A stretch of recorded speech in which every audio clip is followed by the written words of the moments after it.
This is Jackal Howard. This is Douglas Tate. You are totally watching Monster Manor TV. Keep watching.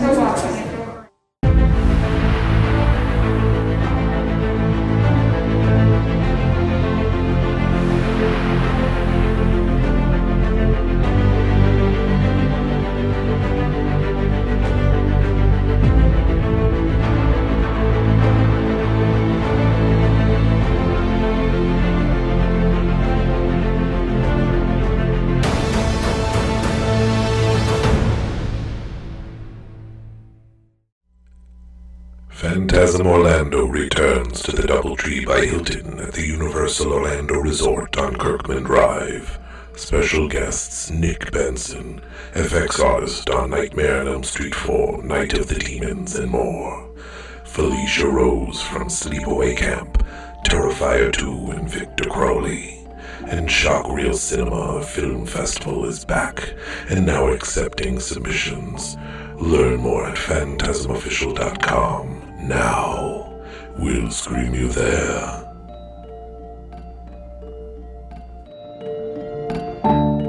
Hello, Monster Kids and Manorites. Scott Fenster, your host from Monster Manor here, and I just want to thank you for, well, making all this possible.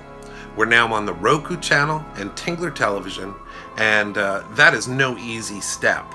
Eulogy Mortem has just knocked it out of the park, giving us this new channel, and I hope you guys are enjoying it, all the great content that's here. But now we're even on Roku, which is an amazing accomplishment, and Eulogy and her team have worked around the clock to make this possible. So, we're going back in the vaults. In Season 1, we saw some incredible guests, including the one you're going to see tonight, James Michael Roddy. He's a good personal friend of ours, and he has tons of information. So in this episode, we're going to talk to him a little bit about his inspirations, what made him who he was, and how he became a monster kid. One of the things about James Michael Roddy is he is extremely humble. But you know what? I'm going to brag on him a little bit. The guy was responsible for bringing us The Shark is Still Working, the documentary on Jaws, as well as the Psycho Legacy documentary for Universal Home Video.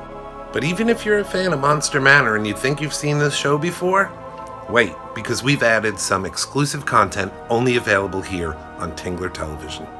And this year, we're going out for our second Rondo Hatton Horror Award.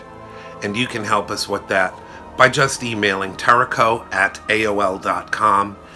Pick a favorite episode, Boris is your host, or whatever you like. But the important thing is that everyone has a voice. And don't forget, follow us on TikTok because there's a lot of cool off-of-the-rails entertainment that we do there as well, especially with Boris's wonderful and trademarked after show, which usually follows our regular taping of Monster Manor, where you get to basically razz him and give him some of what he gives me during the episodes. And there's lots more coming. But in the meantime, let's put our feet up, relax, and take a look at this very best of episode of Monster Manor TV. Thank you for hanging with us, thank you for your support, and thank you, Tingler Television, Eulogy Mortem, and her team for making this possible.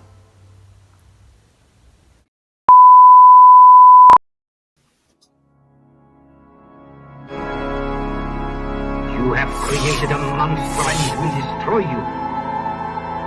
She's alive! Alive! I am Dracula.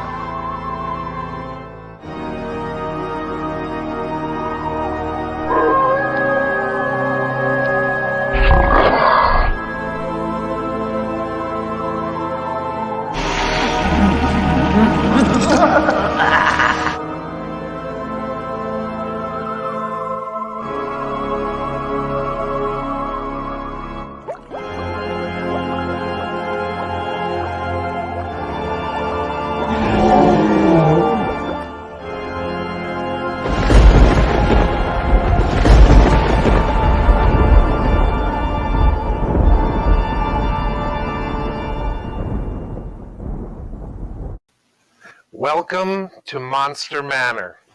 This has been a while coming. We know we have talked to many of you guys about the plans for this show, and up until now, it's been kind of a mystery as to what it was going to be. So this is Monster Manor.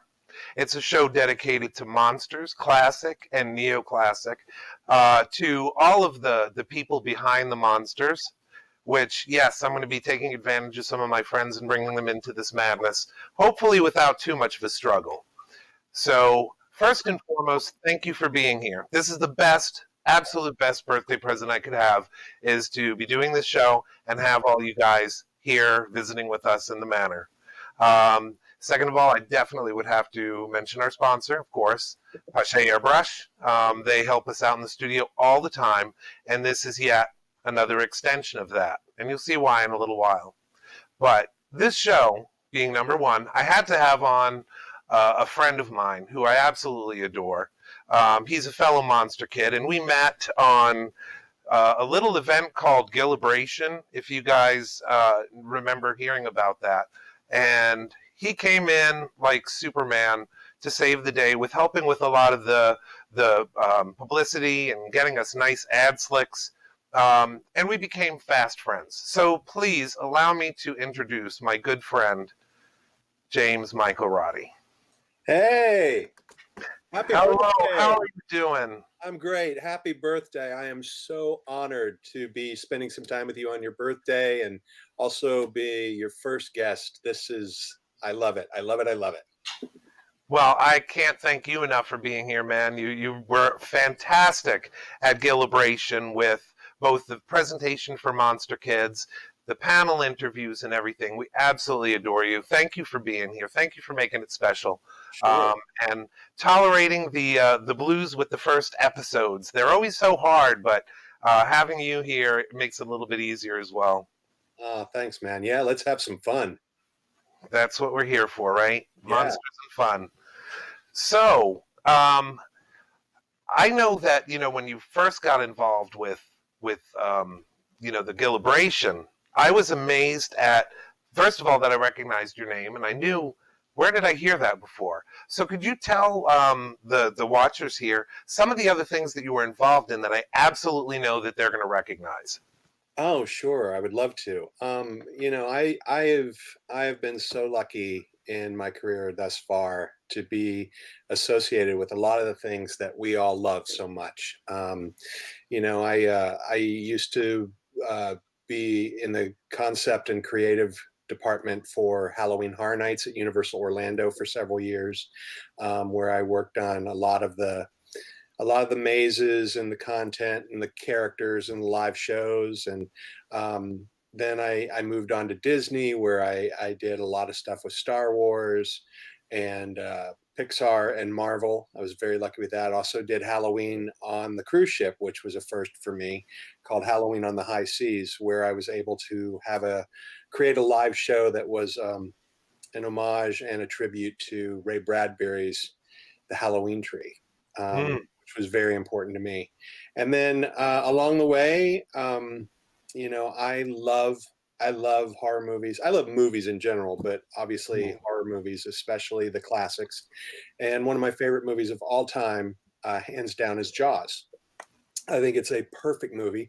And so it's a movie I saw when I was really, really young, and it connected for me through a book called The Jaws Log. That somebody made movies. It was the first time that, I discovered the Jaws Log and Famous Monsters around the same time. And it hit me that all these things that were just creations that you watched, somebody made those, and that was a career. And that set me on a course to kind of like, this is how I want to be involved in this in some capacity. So right. That being said, I had the opportunity to do an event up on Martha's Vineyard celebrating the 30th anniversary of Jaws, and turn that into a documentary with some friends of mine called The Shark is Still Working, which is officially now part of the Jaws canon as far as it's officially licensed by Universal. It was on the Blu-ray release, and it just got re-released on the 4K UHD. I also helped a guy by the name of Rob Cometti, who's very, very, very, very awesome young man, who he was producing a documentary on the Psycho legacy, and I came on board and helped him get that across the finish line a little bit. And then I put together a documentary, which you've seen, that is a tribute and a look at all of us, the monster kids, the ones that were bitten by this radioactive bug that, gave us just this love of things that go bump in the night. And, through my career, I've been able to become friends with a lot of the creature creators and horror creators. And so that allowed me access to, they all came on board, and I'm very proud of it. It's won a couple of awards, still looking for a home for it. So if anybody wants to license it and put it out there, I would love it.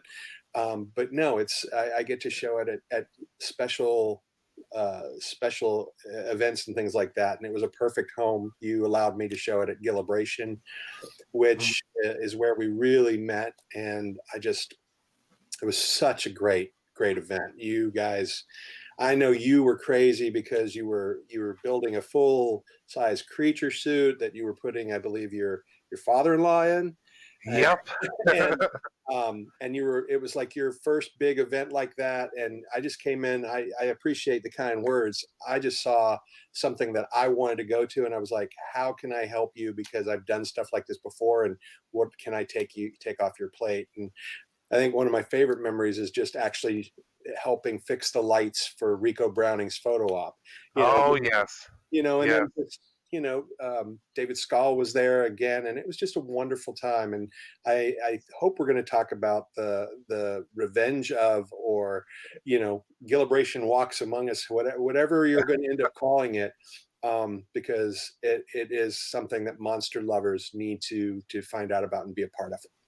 Yes, and we do hope, just to allay people's fears, we do hope that 2021 opens up a few more doors, that things kind of settle down economically and with the pandemic, and we can definitely consider that, because nothing would please me more than to have the bookends. We had the 1954, and if we could wrap things up with The Creature Walks Among Us, we would love to do that. Well, you got me. Whatever you need from me, I'm on the list, brother. Oh, wonderful, wonderful. Yeah. And I could tell that from the beginning. You had that monster kid's heart. Where did that start for you? What was your first memory or first inkling of, these are amazing characters, amazing stories. I need to be a part of this. Where did that start for you? I grew up I was born in South Carolina, but my father was a truck driver, so we moved around pretty good amount. And we ended up around that time I saw Jaws, and I was really starting to get into, I'd always loved classic monsters. First time I saw the image of Frankenstein, I think it's just something that, I don't know, you just see it and you respond to it. And it's striking. Well, it is. It's frightening, but it's also intriguing. It's like, it's human, but it's not. And how was it put together? And what do the bolts mean? And things like, So I know that I was aware of Frankenstein and the classic monsters. Also, my mom, God rest her, was someone that really just allowed me to have self-expression and love things. She never put a damper on any of that. She was someone that loved movies as well. Mm-hmm. And so, she would always tell me about these things that she thought I would like. And I remember it was kind of this 1-2 punch. I got my first issue of Famous Monsters. There was a horror host in Tampa on channel 44, WTOG, is that right? Out of Tampa, called Dr. Paul Bearer. Yeah. And he was so much fun, and just really was a gateway to make these things that were frightening for a child not as frightening. That it's okay to laugh at things you fear. It's okay to be scared. It's kind of a fun thing to be scared. And so I saw that. I had my first issue of Famous Monsters, which I want to say was issue 100, maybe. It had Frankenstein on the cover as I remember it. And that might have been issue, I think it was 75 or 100. I'm not sure. And all of those things kind of came together. And I will tell you, as a little kid, my favorite, I loved them all, but my favorite was Abbott and Costello Meet Frankenstein. Oh, yeah. Yeah. So much so that I have memories of going to first grade, kindergarten into first grade, and things like that, where we would have show and tell, or where you can stand up and talk about things and bring in things to show. And I would do skits based on Abbott and Costello Meet Frankenstein, where I acted out, the whole kind of stuttering that Lou Costello as Yeah.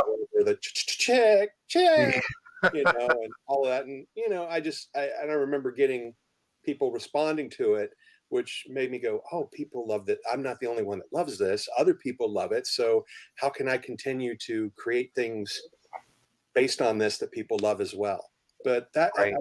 I all of those memories, that Abbott and Costello Meet Frankenstein probably is the one that I loved the most.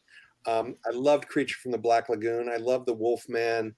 The only ones I didn't like, I loved all of them. The only one I wasn't crazy about was the original Mummy. And I didn't like. I watched the Mummies, and when they came on, there's like I think 5 or 6 of them. When you get to, Tom Tyler and then Lon Chaney Jr. But when I finally saw the original Mummy, I was so disappointed, because as a little kid, it was like, where's the Mummy? Where's the Mummy? And I had seen the other ones before that. Yeah. But definitely Frankenstein and the Creature from the Black Lagoon and the Wolfman were my favorites, and Dracula. Absolutely. They're like the 4 kings of the Sure. Universal monsterdom.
This is my father. He hangs pictures, helps Grandpa experiment,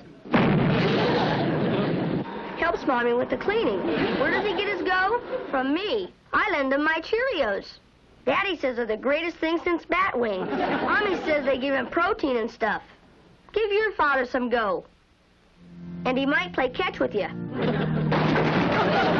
Big G, little O. Go with Cheerios. You are totally watching Monster Manor TV. Keep watching.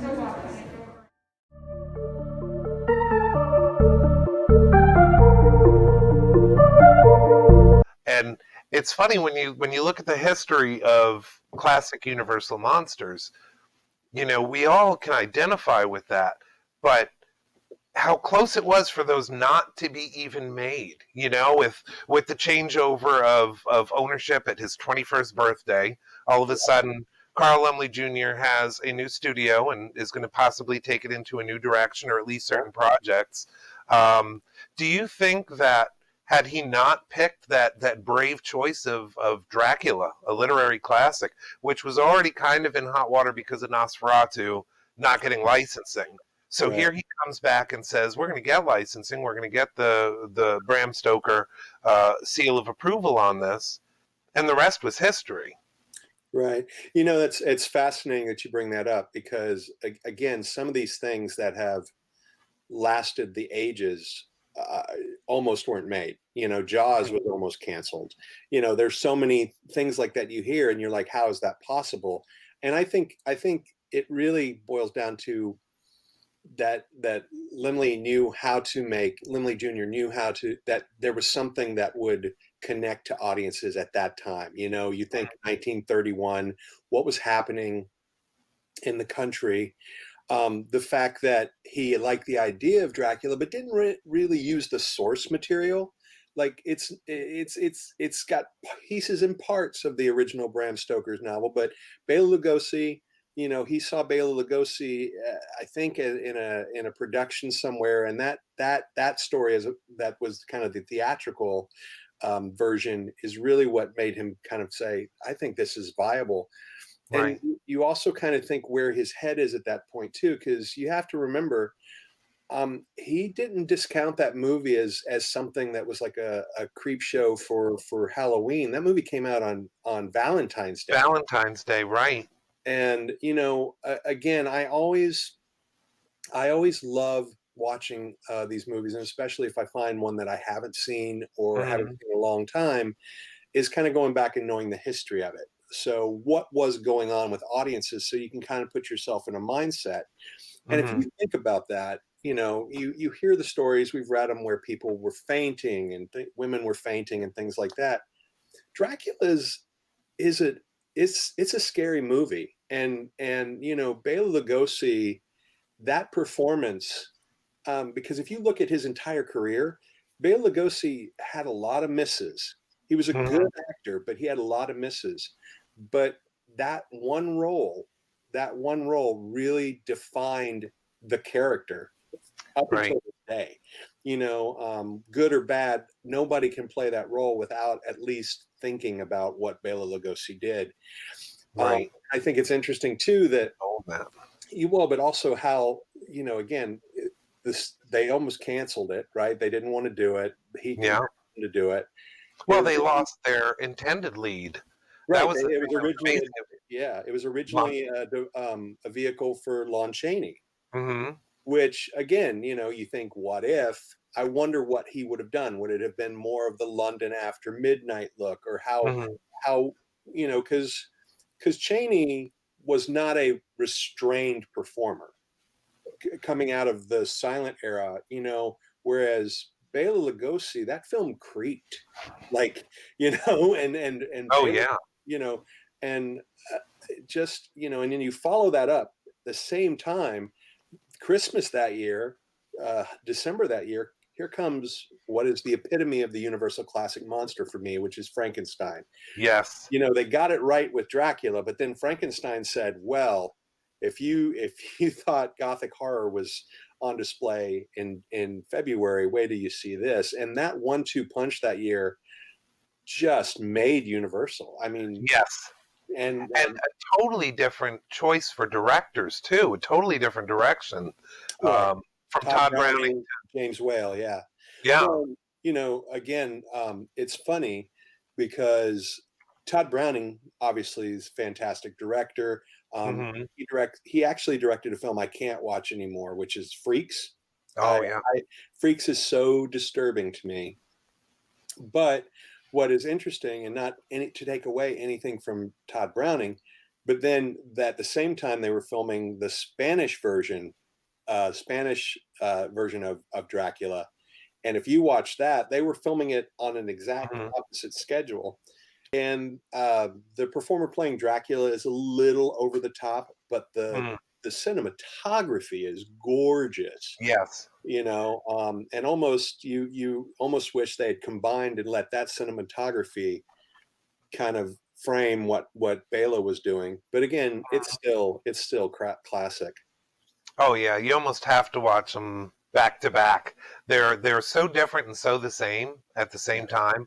Yeah, But I'm a big fan of both versions. yeah, absolutely, absolutely.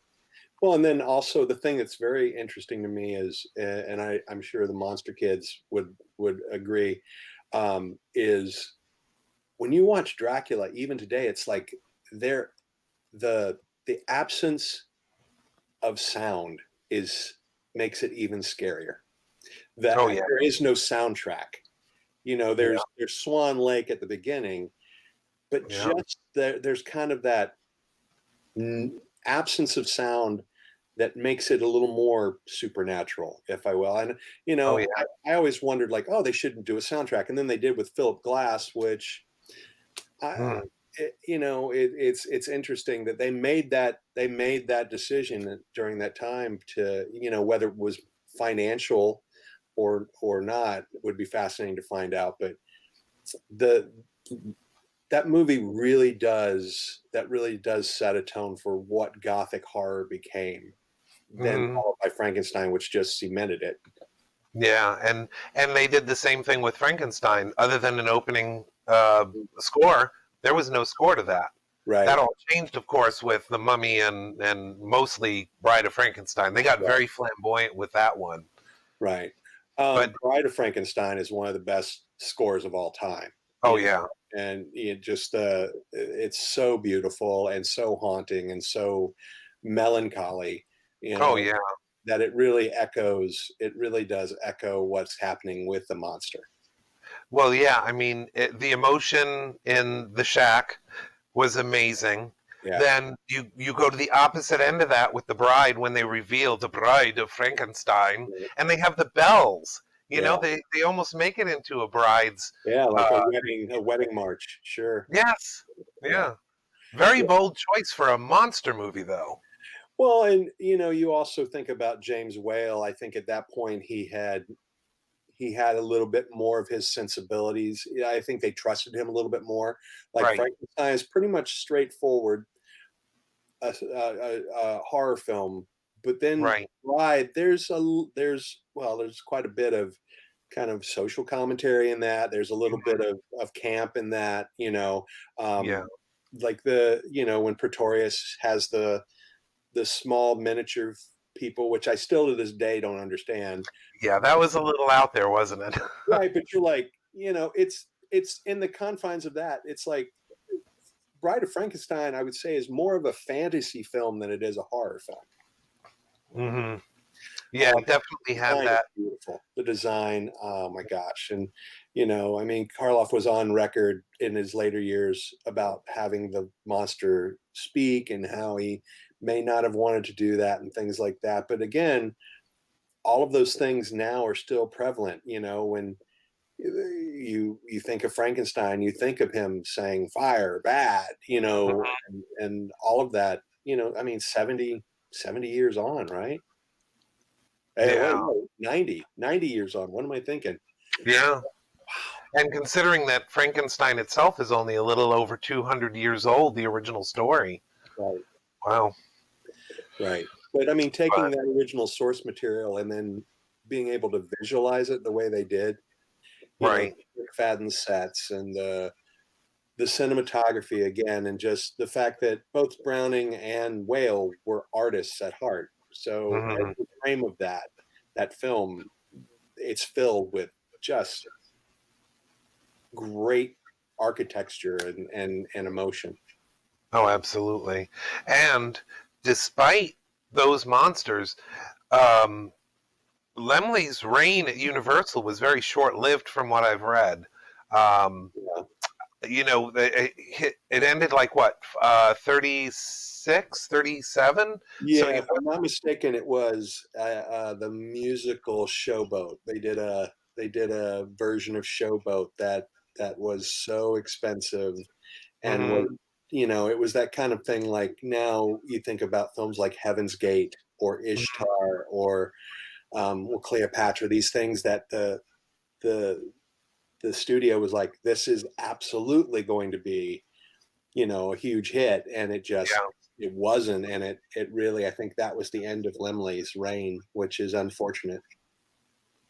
But his monsters, his idea of bringing in these gothic horror characters went on for at least until the 50s and beyond.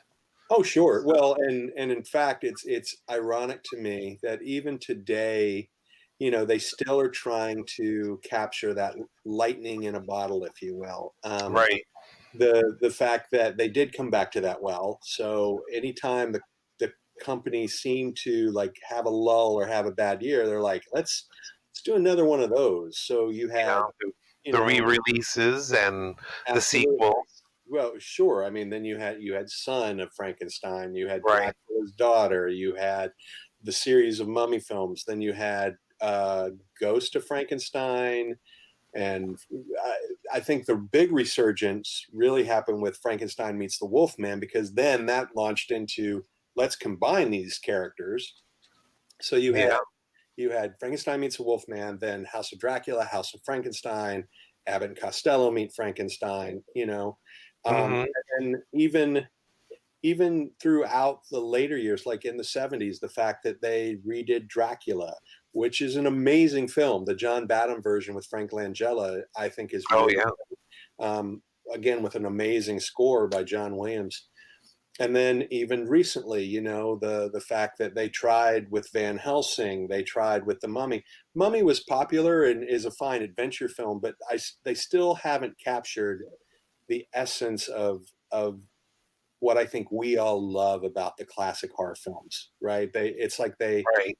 they don't trust just the material. It's like we have to make this the biggest thing ever. And even with trying to do the franchise recently with Dark Universe, and that kind of went away. Although I will say, I thought Invisible Man was a step in the right direction, because they took the idea and kept it true to that. They didn't try to expand and make it more than it needed to be. And I think it'll be interesting to see. Yeah, I hear not Ryan Reynolds, the other Ryan that was in La La Land. I hear he's doing Wolfman. Gosling.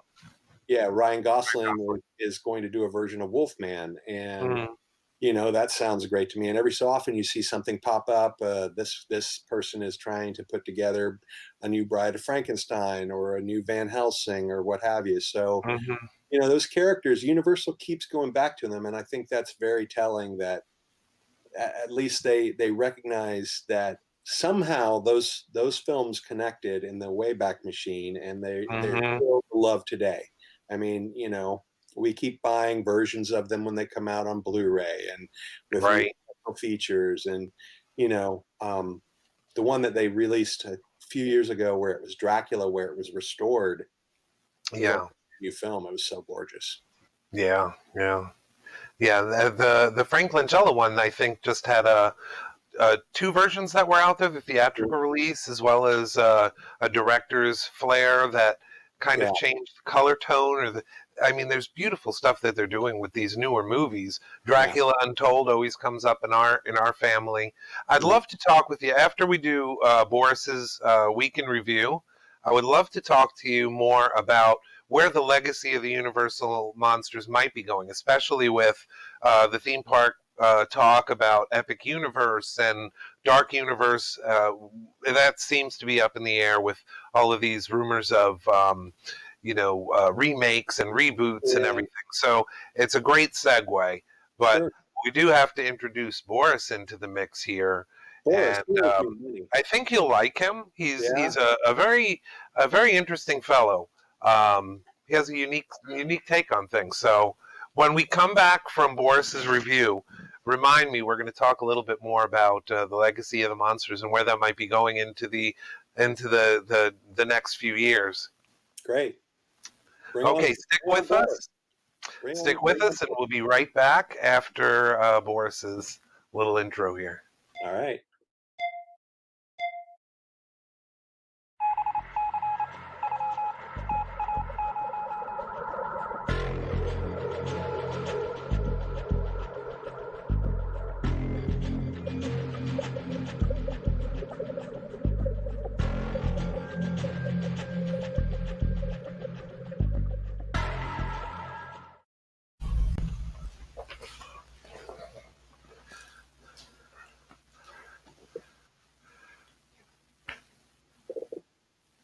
You are on, Boris. What? You are You on. do now? Can you do buttershake? Breathe a little bit softer. It's been a long weekend for Boris. Master have a long party. Not feeling well. No, he's not feel good. Not feel great, but Boris gonna the powers of what the thing again? Oh, The list. The review. Yeah, Boris. Everybody in Facebook land. Hello, this is Boris, and Boris's review of the week. The Boris choose memorable man, Ed D. Wood Jr. The book is called Nightmare of Ecstasy: The Life and Art of Edward D. Wood Jr. It's by Rudolph Gray. It come out in mid-90s, so you may have hard time finding it. But it's very good read if you do find it. Actually, it came out the same time as the Ed Wood movie by the Burton dude. But this is much better. This cover Ed Wood from Baby in Poughkeepsie, New York, down to his enlistment. Actually, fun fact, Ed Wood listed in Marines during World War II, won Silver Star with the cluster, Bronze Star, and Purple Heart. He also was in what's called G3. It's a counter spy. And he called out spies towards the end of the war, actually going around with ice capades. Then he come back and make films. He make films such as, nobody know these, like Plan 9 from Outer Space, Bride of the Monster, other ones like The Sinister Urge. But Ed Wood was master at one take. He did the way this is showing one take. He take one take. Oh, there's Glenda. Yes, that was called originally. I changed my sex, but what he did was he changed into almost biopic about him and his struggle with transvestism. As the book and Ed Wood would say, he was not gay. He just liked dressing up in women's clothing, mostly Angora. There's picture Bella and Tor Johnson, a real. They're Glenda. They keep listening. Boris under the sheets. Stop switching the picture. There's a little bit of a delay, Boris. We know. Okay. So anyway, the book is not written as a typical book. It actually has an anthology of everybody that knew him, from wife to co-workers to people that acted for him to just friends in later life. And actually have Tor Johnson in here and Valda Hansen, who was known as Vampira, who was actually first horror film host show lady, who would later go on to sue Elvira for stealing her book. But it's not a thick book. It's a good read. Nightmare of Ecstasy: The Art and Life and Art of Edward D. Wood Jr. Probably get on Amazon or Barnes and Noble is finding. And it was really good read. Boris has had this since the mid-90s. Got it for a Christmas present, and we read it almost once every couple of years. Okay, is he done now? Can we go back to party? We just got the list to cover, Boris. What list? What do you mean list? Oh, that crappy piece of paper you handed? Yes. Okay, the other items that are out in the world of Monster. Boris got to shield for Monster Manor now. Okay. Let's see. We got Mondo Creature from the Black Lagoon. It's a 12-inch figure, and that's called MondoShop.com. It ships February 2024. Scott in the Monster Man, the creature probably look good then with the Mondo Shop. NECA, we had to put NECA in here, right? NECA Universal Monster Remco has, the Loot Crate? What's a Loot Crate? Anyway, it's a subscription. You make a subscription to Loot Crate, and you get Universal Monsters from them. And then we got Stephen King. The Funko Pops, those are the little one with the dead eyes. Booksamillion.com, and you get, I think it's just Stephen King. Hopefully it's just the good Stephen King, not the one where he writing, what was that one with the Maximum Overdrive? Dracula AD 1931 by, what's his name? Matthew Cunningham.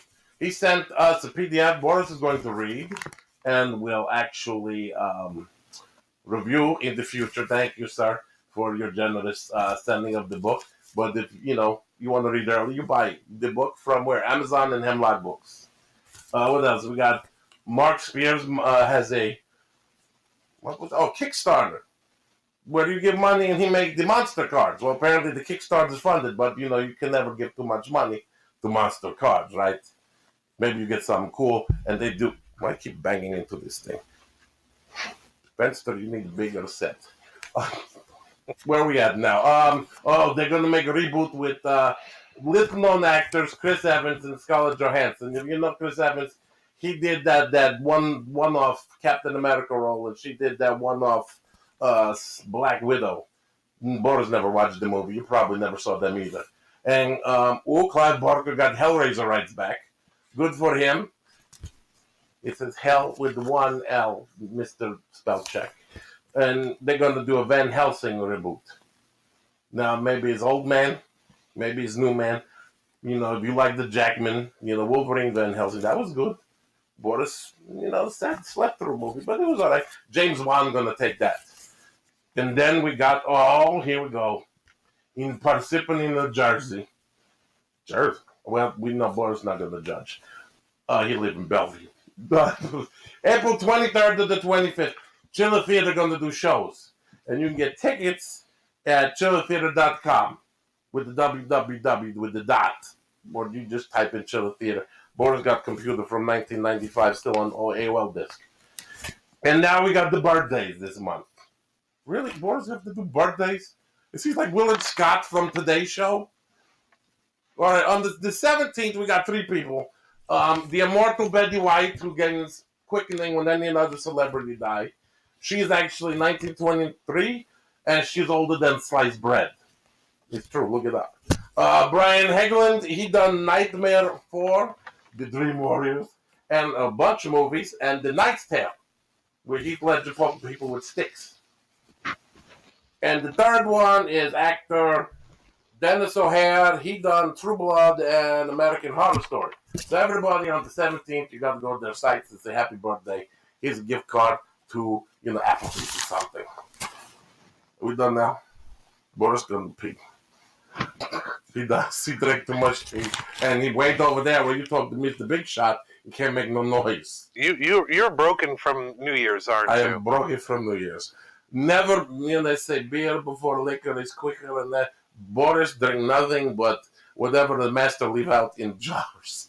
We play, what's this do? And we pretty much drink out the jar. We lost 3 people. We buried them in the back, said they never come, hide the car. But Boris play what this do before he come here. Drink out the vial, and something is not right. But Boris hungover, apologies. You will not be hungover in, was it 2 weeks? Hopefully in 2 weeks. He'll remember to come back, but come back 2 weeks. See the fence to maker here talking with his peoples. He never mentioned you. Did he mention Boris the first 30 minutes? He's Boris, come do your little tricky tricks and then go away. That's he gonna find out. He gonna get you. Hello, Mrs. Lady Fenster. She behind the camera, but she don't want to say nothing. So Boris is gonna go. Oh, maybe you're all what happened next week, so Boris don't fall out the chair. And preview what comes. Boris never pay attention. He watched too.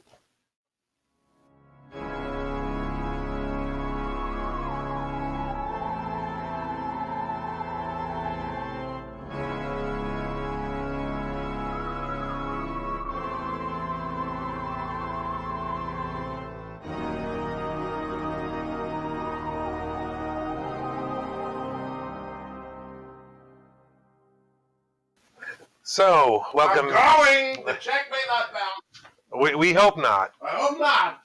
Welcome back to Monster Manor, again with special guest, name's Mike Roddy. We hope you enjoyed that little, very irreverent look at what's coming out in Monsterdom and different books, maybe a retro review or two. We hope you enjoyed that. Yes, very much so. I hope everyone else did too. I think Boris... I see a lot of potential in Boris. I hope he survives. I hope he survives next New Year's, because it seems like it may have done something to him. He seemed like he was loose. A little bit. So, but we would rather have some Boris than no Boris at all. And he needed a little bit of the hair of the dog, but I think he's going to pull through. Good.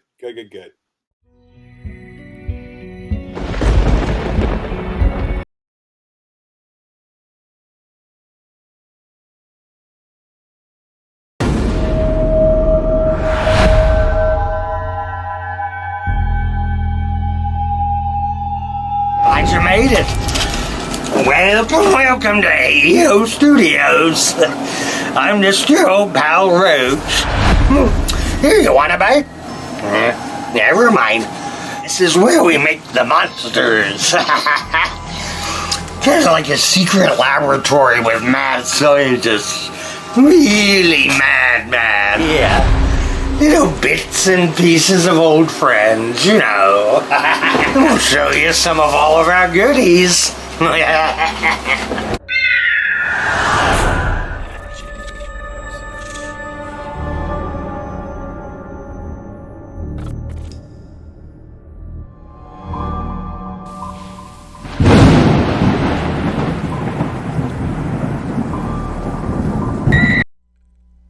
Phantasm Orlando returns to the Doubletree by Hilton at the Universal Orlando Resort on Kirkman Drive.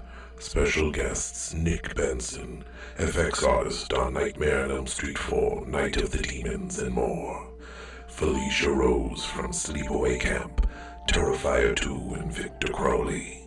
And Shockreel Cinema Film Festival is back and now accepting submissions.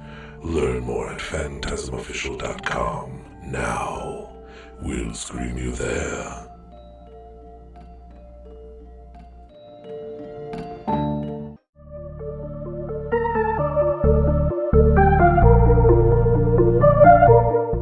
Perfect.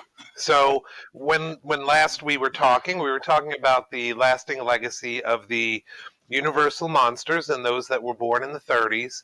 So what is your take on the Dark Universe, and what do you think is the next step with that?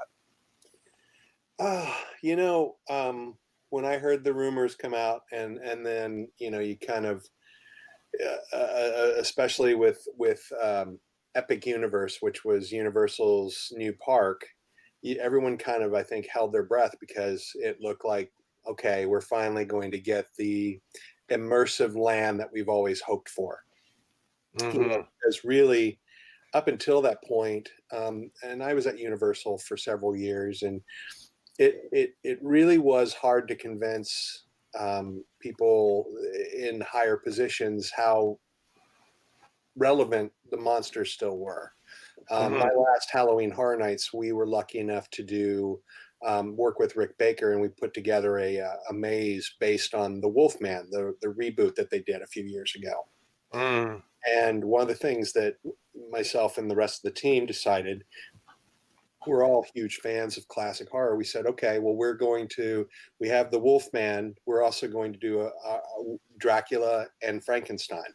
And, what our take on it is, as far as keeping it a sequel to those original films, but how would they be not rebooted, but how would they be updated, right? Right. And they were very, very scary, and I think proved to a large crowd above us that it was okay. These characters are scary, because whether you agree in 2020 that the image of Frankenstein has been diluted because things like the Munsters and ads and kids costumes and what have you, the idea of the Frankenstein monster is ghoulish. So I was really excited. Unfortunately, I think that Universal has put on hold their new theme park for a while we all deal with what's going on in the world. But I think Dark Universe, I was excited at first about Dark Universe, even though it seemed like everybody was just trying to jump on the Marvel bandwagon and do a cinematic universe. Right. It seemed like they had attracted enough people that, like, wow, these are some of the best in the business. Right. Really heavy hitters. And the Mummy was not, I don't know why there's such a hate for the Mummy, other than people just, I don't know. They just didn't. Maybe Tom Cruise was too big of a star to be in that film, right? Like, yeah. And maybe those films do need to be more with unknowns or lesser actors, not actors but stars, right? Case in point, Invisible Man. I thought Elizabeth Moss is a great actress, but she's not a huge movie star where she brings baggage. So you really were able to appreciate that film. She's quiet famous. Quiet famous. You know, she's done, what was it, The Handmaid's Tale. She's phenomenal in that. Sure. And she was phenomenal in Invisible Man. Whereas you look at something like the Wolfman reboot, which again, I didn't think it was a terrible movie. I thought it had some good in it. I mean, I thought there were some really good moments. But you put Anthony Hopkins and Benicio del Toro, who bring so much baggage with them, right? Yeah. I really think, personally, if I were king of the forest, I would look at bringing in talent that, you know, Boris Karloff, no one knew who he was. So, you know, he became a star after the fact. Bela Lugosi, no one really knew who he was. Right. You know, all the best monsters were kind of unknowns. Even when you look at, you know, Robert Englund in the Nightmare on Elm Street, nobody knew who he was really, except for his work in V. He wasn't like a household name, but it's actors like that, like the Boris Karloff and even Lon Chaney Jr. He wasn't really well known except for Of Mice and Men back in the day. Right. And so again, I wouldn't say he was a star. He became a star because he was the Wolfman. You know, then he did horror for the most of the end of his breakout monster stars. Yeah, so you know, and Robert Englund's a good example. I think that might be a way to go, is just maybe even looking at, okay, let's make these films with some filmmakers that have a passion for the story. Let's find some new actors or unknown actors that don't carry baggage with them, you know, and then hopefully, you know, if like Invisible Man was a hit. So I think, you know, now from the business mind, it's like, okay, let's roll out some other movies. Yeah. They keep that foundation, because then I think we will get a classic monster experience, immersive experience in the future. That'll be what we all want. I mean, we all want to walk by the windmill. We all want to walk into Castle Frankenstein and see the lab. We want to walk into the graveyard. We want to walk in Carfax Abbey, the basement area, you know, and see the coffins and the bride, and you know, maybe a Jungle Cruise type of thing. That would be awesome for the Creature from the Black Lagoon. Sure, of course, where you know, you actually combine animatronics and live actors and special effects, and you know, because I don't think it's going to serve anybody to have the creature walking around in you know, the park.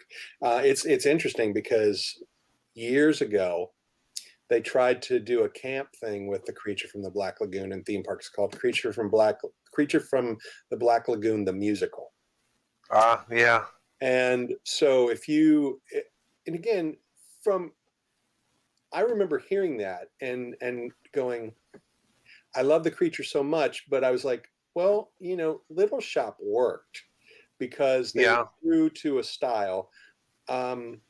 But Creature just didn't, because I think it didn't know what style it wanted to be. It was too much of the kitchen sink but you know, I think Shape of Water is a good tip of the hat to Creature, although I still want Creature, just the underwater photography and the unknown, and you know, the fact that you are in his world, you know, again, back to the movies that I love, like Jaws. To me, Creature is very much in the same vein, where just being itself, and we're invading. Like, we go in the ocean. If we don't go in the ocean, we don't get eaten by a shark.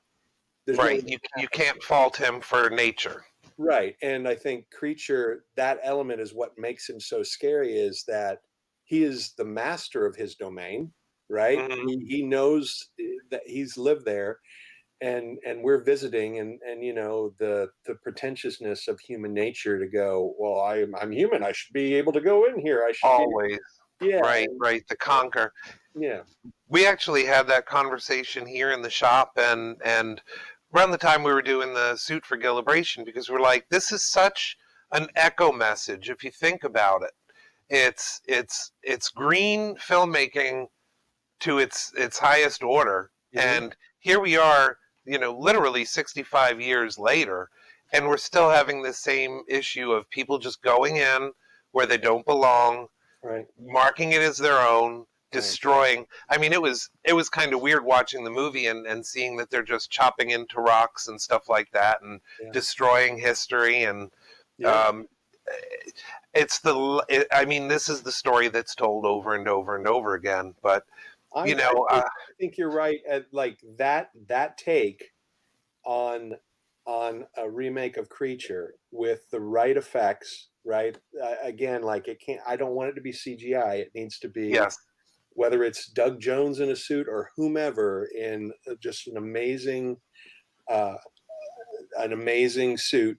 I also think we're due for like some of the films we didn't get to talk about that in Universal and all the other studios that then the nature runs amok films that them the praying mantis, the mantis or deadly mantis, and I think all of those are all right for, especially with what really has happened in the last year. Mm-hmm. It'll be interesting to see how many of if Hollywood goes back to that mind again to say, let's use these monsters to tell to give a little social commentary, but at the same time, really scare people. Yeah, I mean, at their core, at their perfection, that's what it should be. It should be provocative of thoughts in what we're going through now. And I think with the Creature, yes, with Wolfman and Frankenstein, there was always the message there. With Frankenstein, it was you're playing God. You're going where you shouldn't go. Dracula, that's quite obvious, but it's still, I think it's lost on a lot of people because they just look at them as very surface films, that they're just monster movies in black and white nonetheless. But, they still have a very good message. In fact, Creature had one of the most profound endings because not only did they go and rape this creature of its natural environment, but then they stripped that of him. So he was more human. They tried to make him, it always rubbed me the wrong way, even as a kid. I couldn't believe what they did with the creature. But it's interesting too because doing a lot of research on Jaws, there are shots. Obviously, Spielberg was influenced by Creature from the Black Lagoon, even to the fact the way the film ends. There's the excitement of we survived and we defeated the dragon, right? But then, like Brody, after the shark blows up, and then also that shot of Julie Adams and Dicehart where they're standing, or not Richard. Oh, what's his name? Oh my gosh, Carlson. Richard Carlton. What's wrong with me?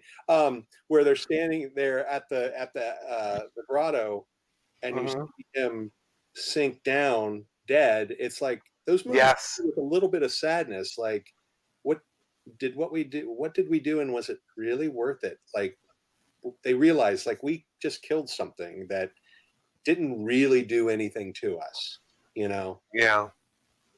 Yeah, and I think he got it.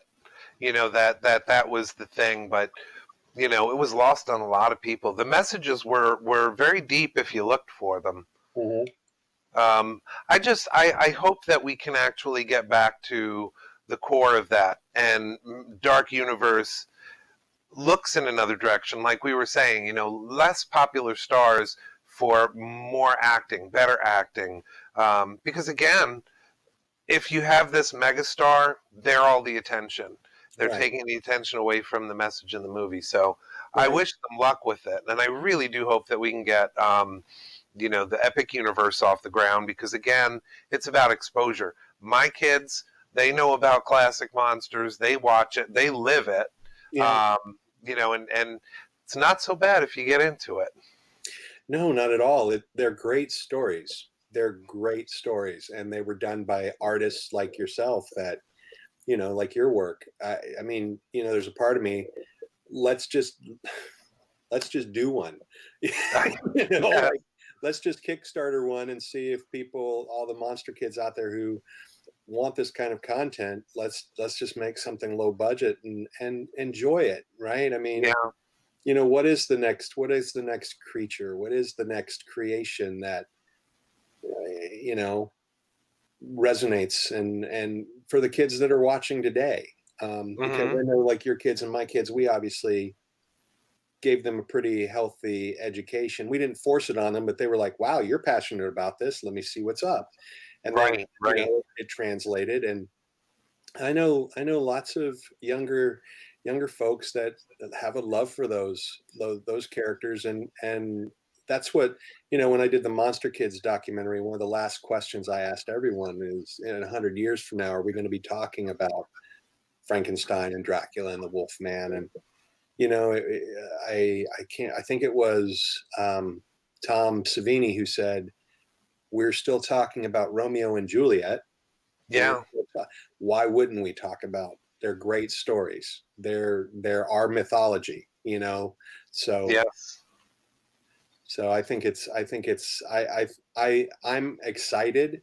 I just think, and maybe the positive of this pandemic, if there is one, is that there's such a need for content, and there's such a need for kind of a reevaluation of how much money is spent and things like that on content, that maybe there is room for some young filmmakers and some young voices, or new voices, to just kind of create some stuff that people will talk about and really dig. I'm a firm believer that that's going to happen, because if you watch the ebb and flow of history with something like this, people get tired of hearing the pandemic word. So, for lack of a better word, the New Kids on the Block reunion tour. But I got that from a friend of ours, and yes. So the reunion tour, when you have something like that, or the Great Depression, or the World War, there is always something that comes out of that, and usually it's an envelope of movies. So I really do hope that that we can do that.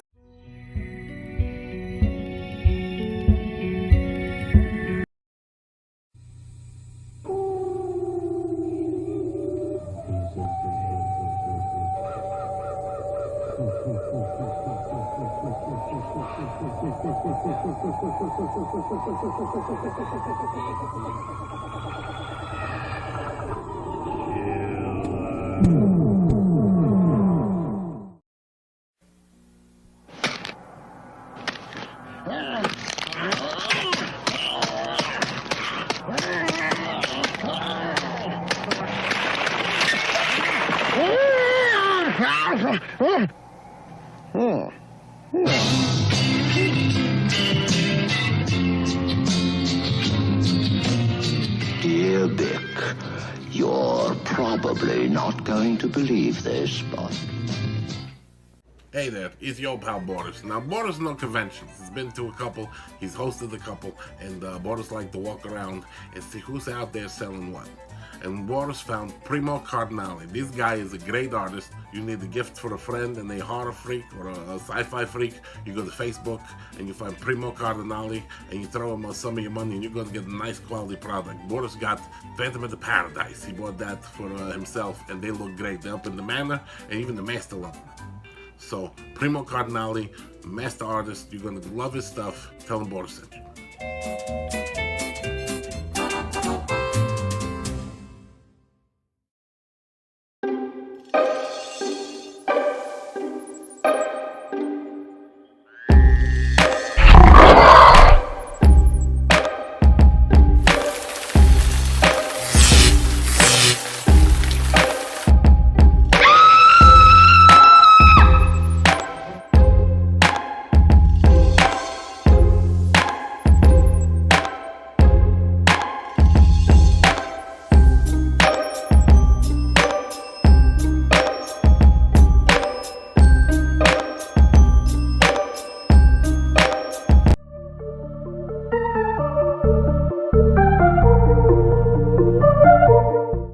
We do have something kind of fun that we want to try with this show, though.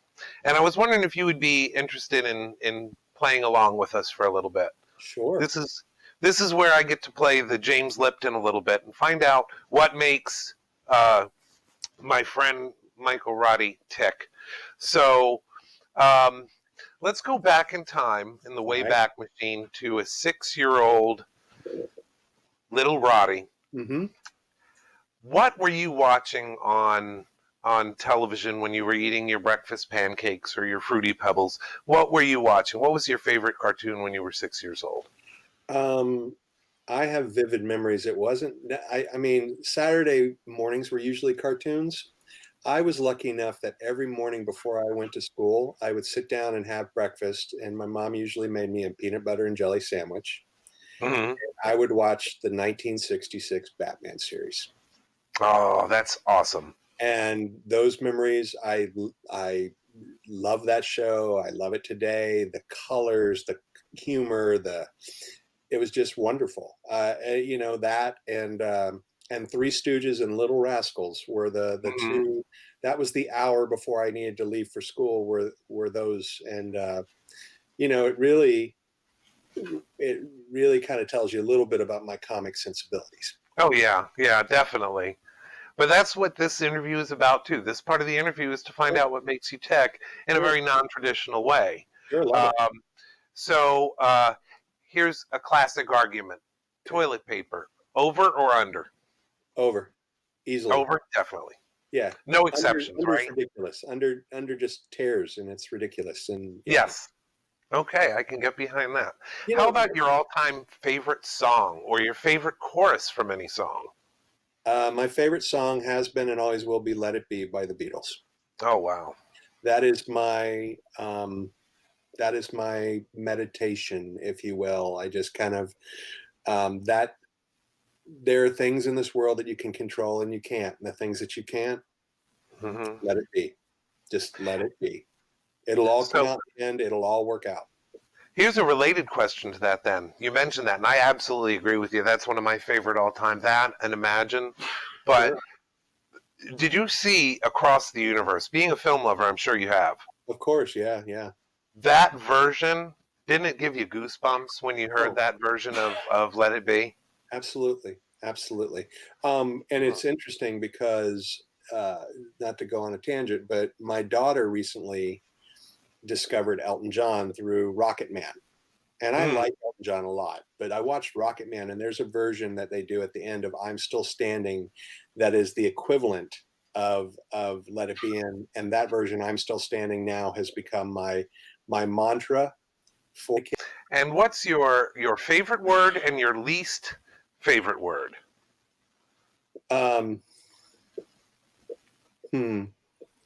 My favorite word of lately is contribution. That's my favorite word. Fair enough. A lot of people have missed that, huh? Yeah. My least favorite word is no. I like you more and more. You know that, right? Well, just no. I don't. Yeah, it just ends, right? It doesn't give you anywhere to go. Yeah. I mean, it has its use, obviously. I just don't like. That's my least favorite word. I just don't like it. Yeah. Well, it's definitely got its finality to it. And last question I would ask you in this series is, what do you want to be when you grow up? That's a great question. I want to create. I don't care how. I just always want to create.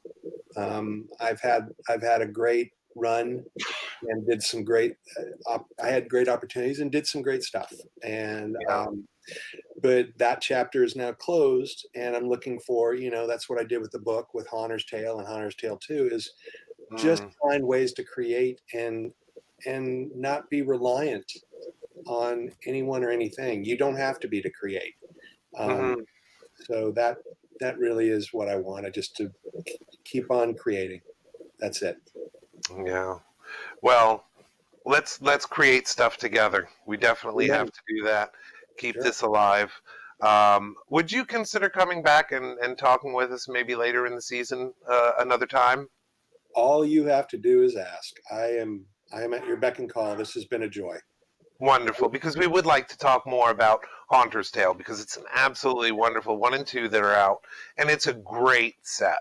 So I would like, and we just ran out of time, but I would like to hit you up on that again. And we can talk about anything. I will be your standing guest. I'll be your pinch hitter. I'll be, if you ever need anything, just call and I'll be there. I thank you, my friend. Absolutely. You'll always be on our speed dial. Thanks, man. This has been lovely. Thank you so much. Awesome. Well, we will definitely be back in touch with you. And to all of our viewers that have joined us, we are coming to an end of a very quick hour. I still can't believe that it has gone so fast, considering that we've had such a build-up for this. But we even have more stuff coming. This is the amazing thing. We already told you we have David J. Scull coming in 2 weeks. He's going to be our guest talking about his new book for I think it was Turner Classics. Is that what it was? I'll have to double check that. I'm drawing a blank. But absolutely amazing and phenomenal guy. And collect all your questions now, because he will be on. He's eager to talk monsters. He's a big monster kid just like us. We had him at Gillibration last year, and his knowledge and depth in what makes monsters tick amazes me. And he is a multiple-time published author. He has also been on documentaries on the monster DVDs several times. So David J. Scull is coming up next Monster Manor in 2 weeks. Then after that, we have our season 9 wonderful reunion with my other family. We spent how many weeks together? 8 weeks together until the end of that show, and we got quite close. And even Jason met him there, and he was best man at my wedding. So shows you the what we had going there. Yeah, we have that coming up as well, and you're going to get to see everyone, all of the contestants that were on Face Off. You will get to see again and see where they're at in their lives now. We also have a couple that I can't really talk about yet, but when they hit, it's going to be a big thing. But please watch the website or the Facebook page, Monster Manor 1313. Continue to share, and we will see you next time. Thank you very much for joining us on the first episode. All my thanks to you. See you next time.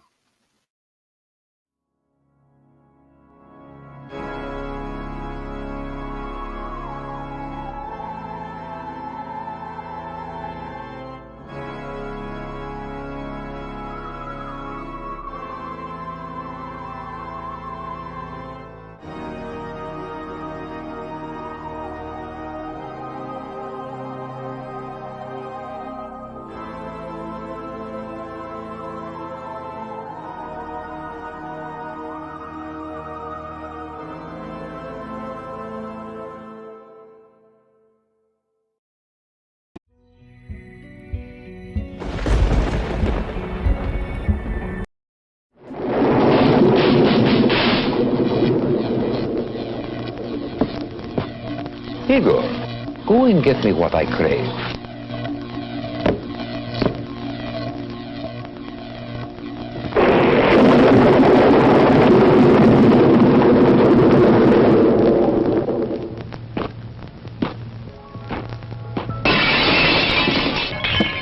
Evening, Igor.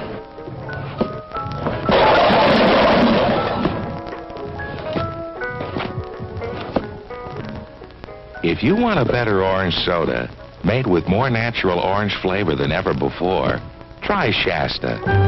It's got the bright color, the sweet smell, and the great taste of oranges. Shasta. It's the orange soda that can make anybody happy.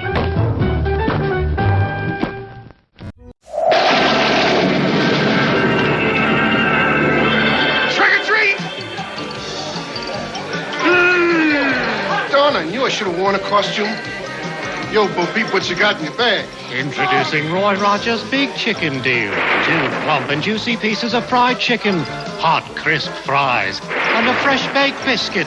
Roy Rogers' Big Chicken Deal, just $1.99. Mmm. Don't you even think about it.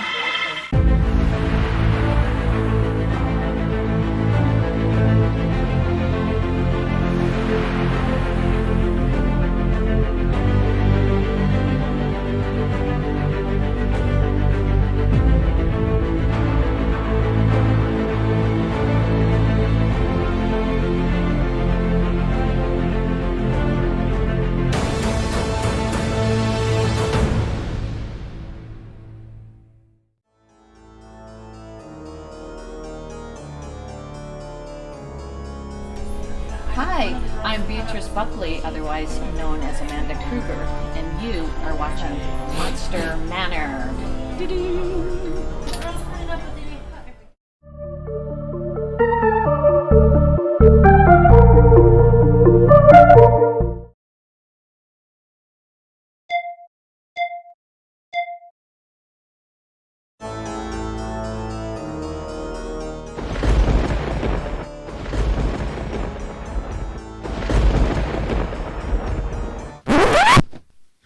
Wait. This is not going to be one of them title sequences with all the cliches in. Nope, not here on the Border Show. We're going to do things different. Let's take this thing from the top. So here we go. Let's get this started the Borders way.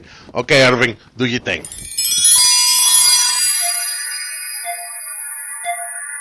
Five, four, three. Hey everybody, Borders from Monster Manor. 6 minutes is gonna scare the pants off you. But don't take Borders' word for it. Let's check it out. Hey, 5, 4. Hey everybody, you're watching How to Host Halloween Special on Chop Block TV. This is Borders from Monster Manor. What we got up next is Adam Fradkin's The Tall Man. 6 minutes of suspense, horror, and keep your head on the seat. The Borders gonna screw up like this because we know it, so we always got to have the one thing. So let's go back again. Ready for the next one? 6 minutes, scare your pants off, make you hide in the closet, and with a flashlight type of video. But don't take Borders' word for it. Borders already saw it. You go see it, and we'll be back when it's over. See you later.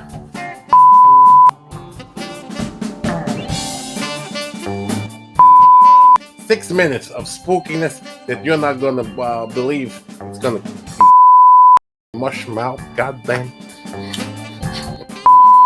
And they start out good too, and it's pissing me off. You know, the brain knows what's going on. The translator's busted.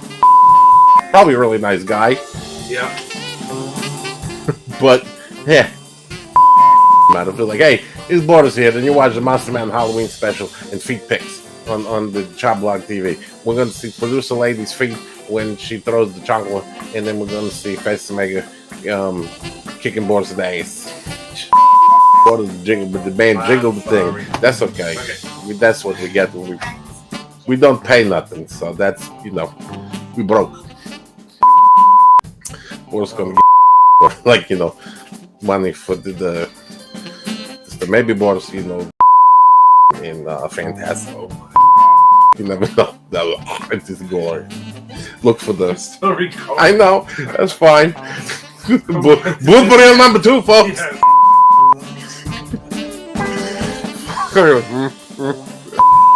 These are my favorite things. Hey everybody, it's Borders for Monster Man. But right back about that 6 minutes, he packed enough scariness to pretty much make it crap. That's what you're gonna say. That's okay. We professional. That was the scary. That's the tall man moving. You know, that's what happens. He come out the movie and gonna get Borders because Borders talk shit about him. Borders probably owe money. All right, let's go again. Okay, doc. 5, 4, 3. Wayne's World! Wayne's World! Okay. Hey, welcome to the Monster Man is trying to film a video. Sorry. The wife gonna scream Wayne's World. Fence to make it writing on paper. And Borders pretty much got the mushroom out trying to say, and Fradkin, tall man, and you know what? to go hide at home and just eat until he qualified for the fatty show on the thing with the man. Why you eat so much? That's what Boris going to do. Boris tired of this, going to just take the hat off and just leave. Going to have friggin' hot dogs, lips and holes anyway. Those things, mummy dicks. You get the see. That's what happens. It's crusty. The dried out mummy dicks on the rollers. This is 1973. Don't eat them. You get like botulism. People don't take, and that's nothing. Why the hell you not take the vaccine? Would you the goddamn mummy dicks at the racetrack and the 7-Eleven? That's worse. You say I don't know what's in the vaccine. What the hell you eat the hot dogs then?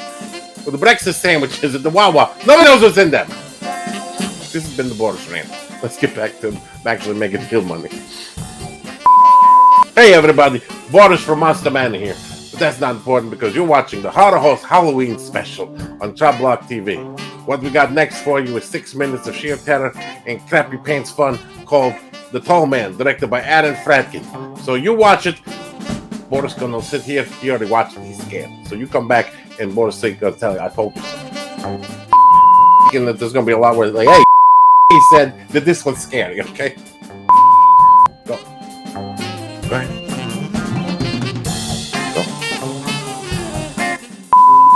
Boris got the drippy eyeball. Take the Boris sorry for licking it. But you ran out of the shape of the wipes. And Boris do yoga. True. See? No. And the so we're gonna go again and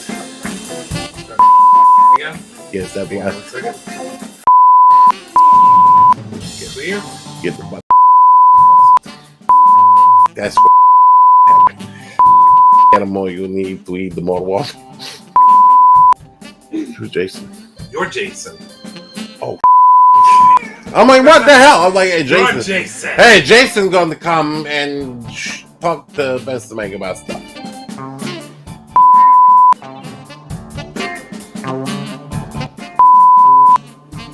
Hello again, it's Boris. But you probably knew that when you went with that. Okay. 3, 2, 1. Hey everybody, Boris here again. But you probably knew that when you saw the hat and the bloated bottom. Performer. God damn it, Boris hate this shit. The mouth don't work now. You do that and that, you'll shit this stuff like 5-4. You do 5-4. 5-4. You hear that breathing? That's the heavy breathing of the ghosts. Boris here with the heavy breathing of the monsters in the house in Monster Manor. Maybe they talk about the favorite food. You never know. They never let Boris in anyway. I think it's like 4 o'clock in Hawaii, but nobody, we don't like the Hawaii people. So you come over, and that's the clickety-clack of the monsters in the house. And Boris just call it ghosts. So we're just gonna have to do this promo over again. Got ruin a good take too. Don't worry about the heavy breathing. That's just a drifter we got. We're going to torture later. So you just have us show up. You show up, and it's gonna be a good show. And this is why Boris doesn't bring a date to do in the promos. Lady, quiet.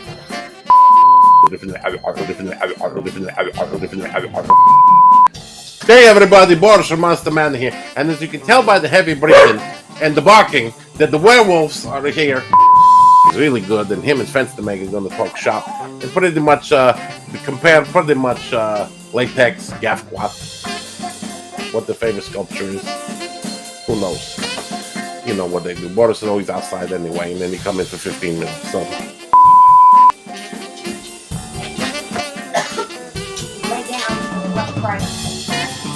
the ghosts, so you can tell everybody what to do here.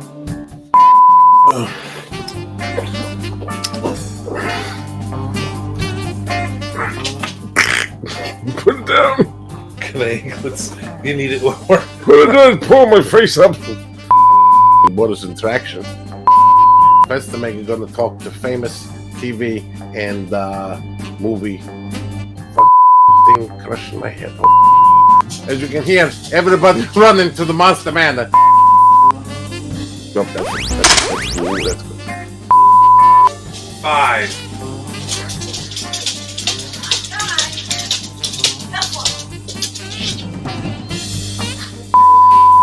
Hey, this is Boris from Monster Manor, and next show you're going to see us eviscerate 2 little doggies.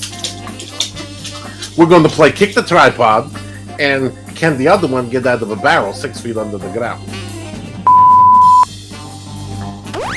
Whoop!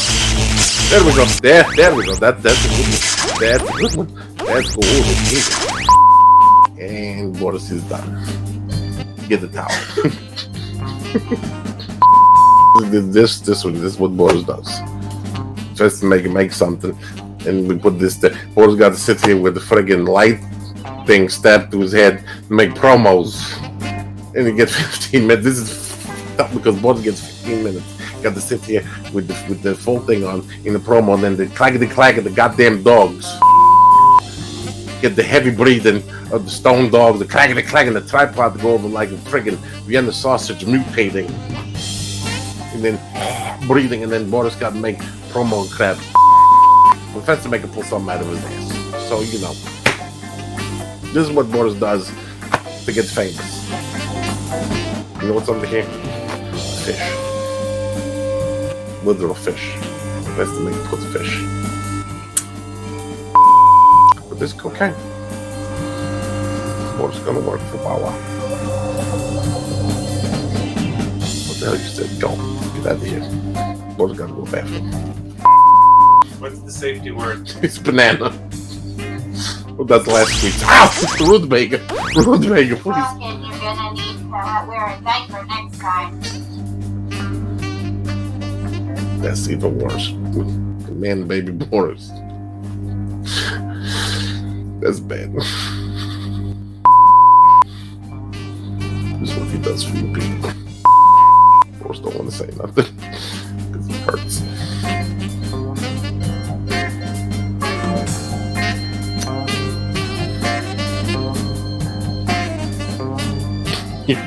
Bastard, let it roll, you son of a bitch. Ow!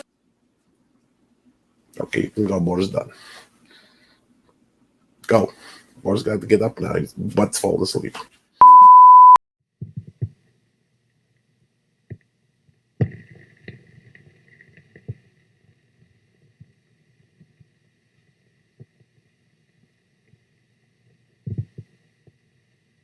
Horror pictures are bigger than they ever were before. Here's the premiere of Tomb of Lygia on Hollywood Boulevard. All the lights and excitement of a normal premiere, but the cast is a little bit different. This is Dick Laviano, 14 from Van Nuys, Mark Shepard. They're contestants, and a contest was held at this premiere. Mr. Pearson. It's a great ad for a razor company, isn't it? Or I don't care what he's using, you may get his money back. There's another contestant. You'll see the who's who of spookdom here tonight. The winners of the contest get an all-expense-paid tour of Los Angeles graveyards. That's Bill Hayes from Pomona, who spent 3.5 hours putting on his makeup and costume. This wasn't just an idle gesture or spur-of-the-moment affair. These kids really put a lot of thought into it. You recognize him, Jeepers Creepers, one of Los Angeles' more frightening TV personalities.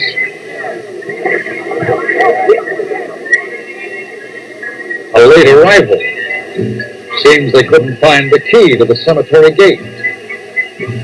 We didn't get his name, but I don't think he was feeling his best anyway. That may have been the producer of the show.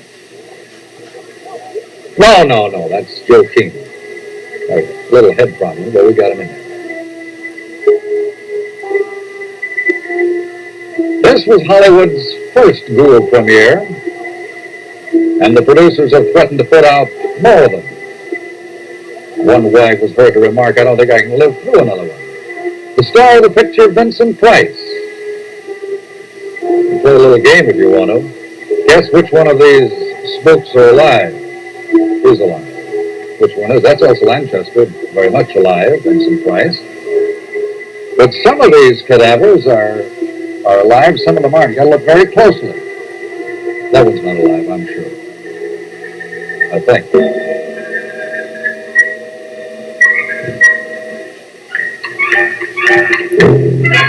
The producers told us that the film is in blood color and blood scope. Now, you recognize her, don't you? Carol Borland, who played Luna in Mark the Vampire, one of the first horror pictures. Tomb of Lygia is the 8th Edgar Allan Poe thriller filmed by American International Pictures. Now it's picture-taking time. Everybody lines up, cast and friends.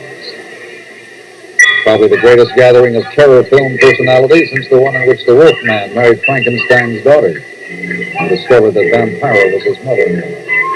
Autograph time. And you'll find the real class of the autograph seeker is the one who shows up with a picture of the star to be autographed. And some of them do.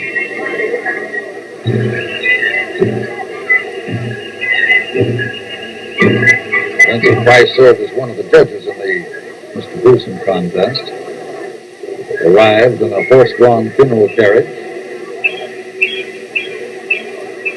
Now here's the winner of the contest, Mr. Gruesome. Bill Hayes. Friends said he never looked better, but they're just kidding. A lot of time and effort went into that. Hollywood's first Ghoul premiere. They say they're going to have more, but it may be setting a trend. You got to admit one thing. It's different.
You're going to do a scene with Boris Karloff.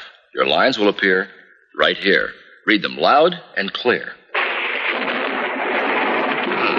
Come in. You know why I've asked you here. You must convince the villagers that I'm harmless. You're trembling. Are you afraid? Have some nice hot coffee. It's butternut. Like it? Butternut has found a way of making coffee richer without being bitter. Butternut has found a way of making coffee richer without being bitter. Take this. Oh, don't worry. I've lots more. Butternut coffee, regular and instant, rich but never bitter.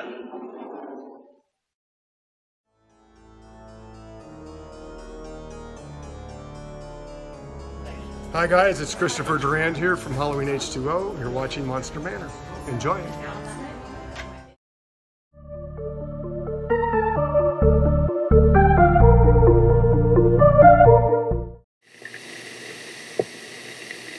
When a girl makes good in Hollywood is when she's asked to put her footprints and handprints in the forecourt of Grauman's Chinese. This means that you've really, finally arrived. And it's happened to Debbie Reynolds. Show you the ceremony. This, of course, the outside of Grauman's Chinese, founded way back in 1927. This fellow's seen a lot of these ceremonies. Fans have gathered to watch things like this for the past 38 years. The press is out in full force. The fans are here. The star, Debbie Reynolds.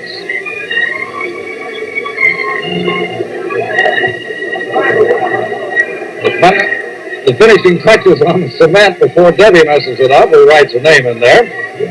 But she's the 148th star to do this. And you wouldn't believe this. You'd think they'd be running out of room. That isn't the biggest area in the world, but they say they have room for 150 more.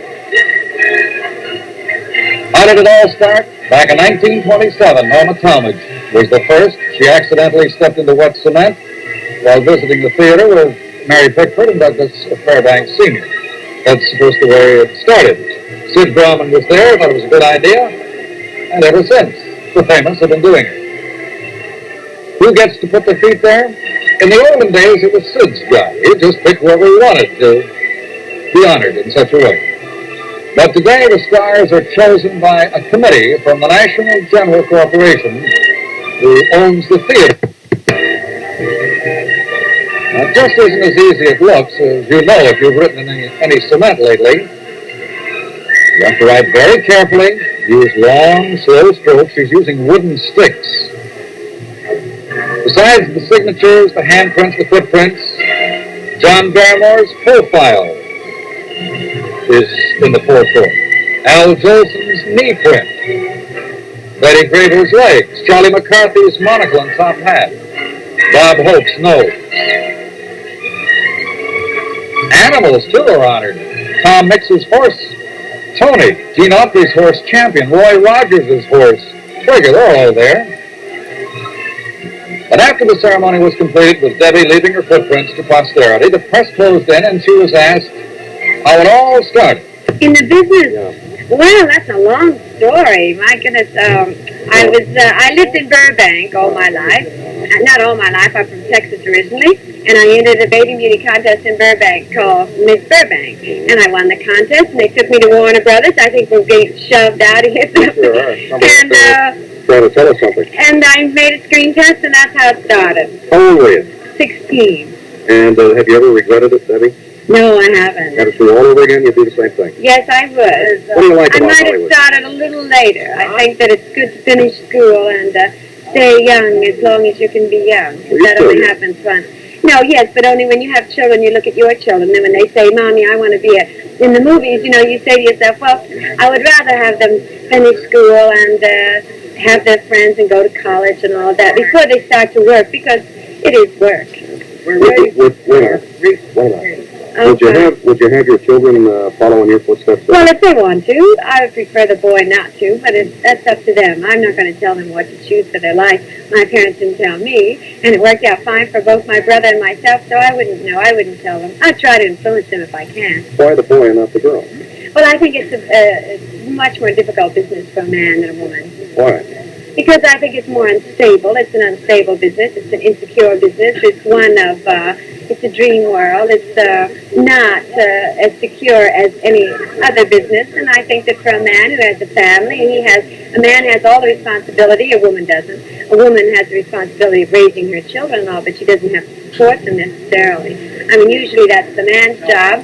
So I think it's a life deals the man a more, shall we say, responsibility than You can't afford the fun and games, huh? I don't think so as much as the woman. I think that if he's in the business and he's successful, that's wonderful. But the percentages are usually the other way. Thanks, Betty. Today, one of the hottest properties in motion pictures, Anne Margaret. It's quite an honor to be asked to co-host the big presidential inaugural ball. This is what's happened to Anne Margaret. And we caught her at the airport as she was getting ready to take off for Washington and the big ceremony. She was just as thrilled and excited as you or I would be if such an honor was bestowed on us. She said it came as a complete surprise to her. She had no idea that it was in the works until the announcement came. You're wondering what that coat is, maybe? It's a silver fox, and isn't that a beauty? Just so happened the day she was wearing that in Los Angeles. We'll tell you later. I'm going to be the hostess of the inaugural ball, along with Alfred Hitchcock, Carol Channing, and Johnny Carson. Now, I understand you have a fabulous dress. Can you tell us about that? Oh, it's fantastic. It's a beautiful white Jean-Louis dress. It's stiff neck. It's sort of a white brocade, modified empire with white mink on the bottom, and then a stole to match with white mink. Anne, how do you feel about this inaugural? Does it make you feel a little tingly? I'm just so nervous, and I'm very excited and very honored to be just even a small part of this Can you tell us, how did you become a movie star? Well, at Northwestern University, I became a part of a combo called the Subtletones. When we came out here, and we were working around, and then I had an audition with George Burns. George Burns took me to the Sahara Hotel in 1960, Christmas of 1960, and I was there 11 nights in his review. And then from that, I received a 20th Century Fox contract, and RCA contract, a Jack Benny show, and just everything started happening from there. Do you like the singing type roles, or do you like the dramatic roles, or what's your future? What do you think? Well, I want to try everything. Dramatic things, musical comedy, regular comedy. The last few roles that you did were dramatic roles, as I understand. Do you feel that you're ready for this type of thing, or would you think that you should do more singing type things and then perhaps lead into the dramatic? Well, I have been doing actually more singing type things, and now I'm getting into the dramatic.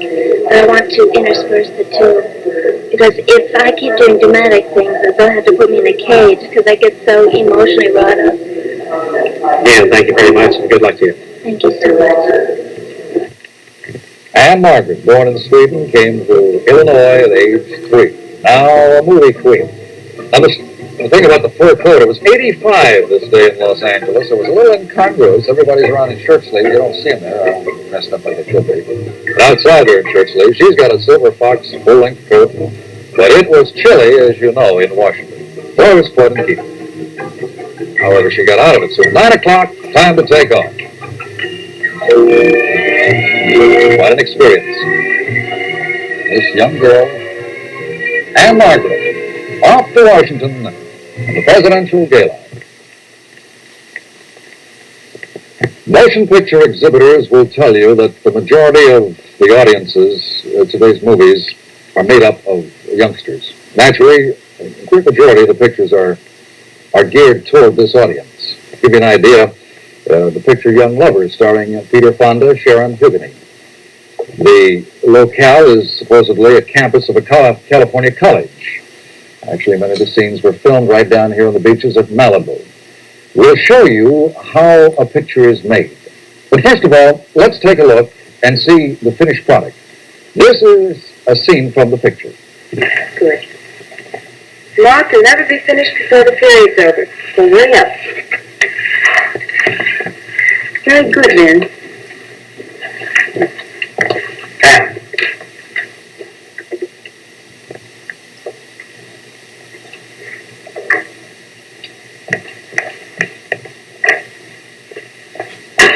Go away. Being graded on this. I want to talk to you. I want to explain. After last night, I felt so bad I couldn't sleep. I can't talk to you anymore. Meet me later at the amphitheater. Please.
When I was a child, my father used to bring me here.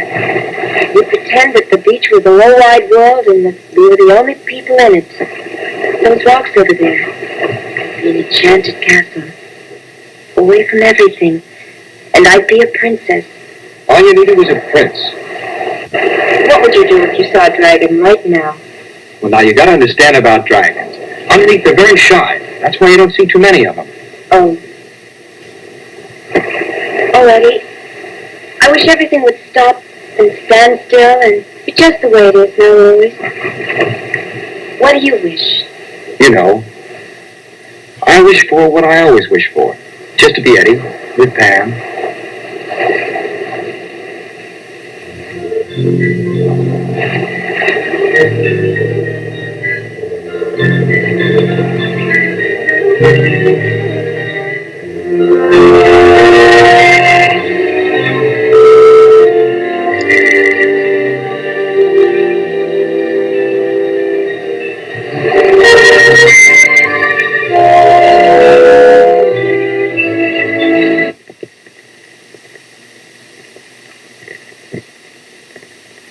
We're going to show you how this picture was made, at least the location shots, some of them, at Malibu. Show you the intricate, infinite care and patience that goes into making a motion picture. And everyone shows up bright and early. If you think movie stars get to sleep in, you're sadly mistaken, because they're up earlier than most of anyone. And it was not too warm a morning. Most were wearing sweaters. However, the producer, Sam Goldwyn Jr., was in shirt sleeves. A big day's work ahead of him. Son of the famed film pioneer, this was the first production of his own that he has directed. He is right now checking the locale for his shots, getting the equipment ready to be lowered into place. Now this particular light is known in the trade as a brute. It's a big 10,000 watt light, because you can't always count on sunlight. You may have it, you may not. They take no chances, they have artificial lights. The motion picture stars Peter Fonda and Sharon Hugheny, also Nick Adams and Deborah Wally. They picked the spot for their shooting. Sam Goldwyn has looked over the beach carefully with one of the bright reflectors to bring in even more light. 50 people waiting for one man's decision. Actors, cameramen, prop men, makeup men working right out on the sand. Tons of heavy equipment brought to the location. 4 huge trucks transported the necessary materials.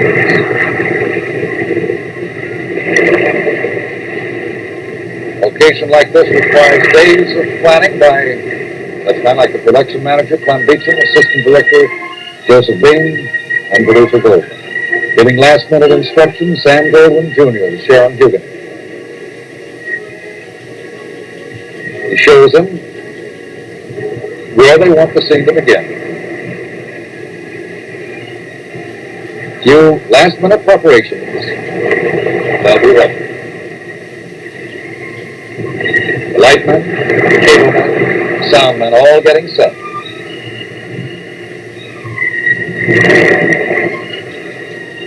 These scenes will be shot from the top of the cliffs. Communication by walkie-talkie.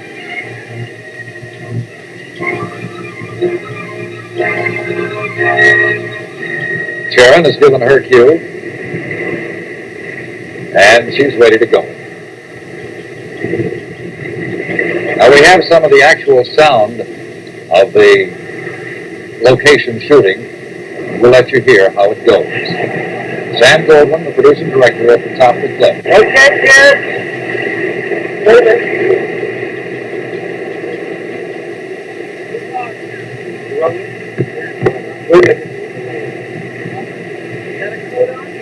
If you got the coat on, she takes it off.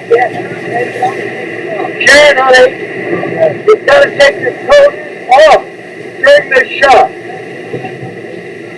Okay. Seems silly, but a little thing like a coat can be very important. She can't be running down the beach with a coat on in one scene and have it off in the next, because you will catch it right away. Incidentally, Sharon was chosen for this part because Goldwyn saw her in the Caretakers. He was convinced that she had everything it takes to become a star. And it looks like she does.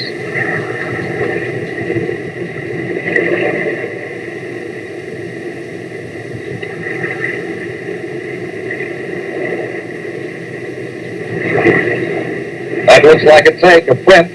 The long shot is completed. Now they've got to go down on the beach with the equipment for close-ups. And this isn't going to be easy.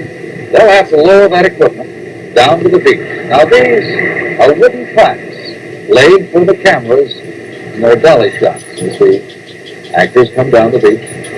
Sharon and Peter, as you saw in the scene, the finished product, they were walking along. The camera was on this wooden track. And incidentally, that water looks awfully close. It was. They had about 15 minutes to make that scene. Another 15 minutes, and their weatherman, or whoever was watching the tide, said that water's going to come up over your tracks. And incidentally, you see Peter changing his trousers there. He was doing that all day long. He was running in and out of the water. So I don't know what the wardrobe man, how many pairs of pants he had on, but they were plenty. She gonna do that? I don't know. Well, what it is.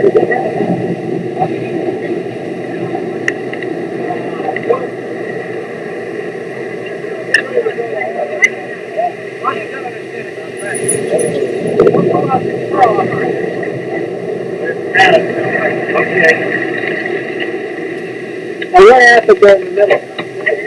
What would you do? Did you bubble and dialogue in the middle there? Dialogue. Okay, that do it?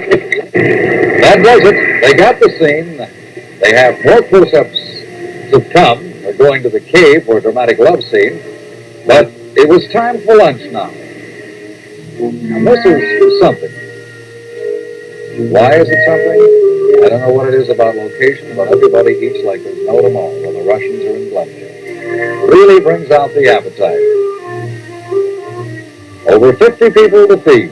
Food brought in by a catering company that serves film studios exclusively. Nick Adams. Timing is important. The food has to arrive and be set up when needed. Every delay in the motion picture business costs thousands of dollars. Incidentally, Nick plays the part of a college student with a most unusual name, Taragu. Sharon looking very fetching in a baseball hat with a W on it. I don't know what that is. Washington Senators? Could be.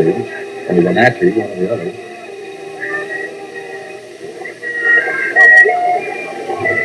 Sharon was actually discovered in a little theater production of Blue Denim, film debut in Delmer Dave's Perry. Nick Adams lowers himself down to the beach. It's an after-lunch cigar. He's ready to go to work. Now we set the reflectors in position. These are very difficult to work with because that light, if it comes up with those white tinfoil reflectors, hits your eyes, it can bring tears on a moment's notice. While they're setting up the equipment, some of the photographers are taking still shots for magazines and publicity photos of Sharon and Peter. They'll be going to work shortly, but right now there is not even a moment to rehearse lines as the photographers get their publicity shots.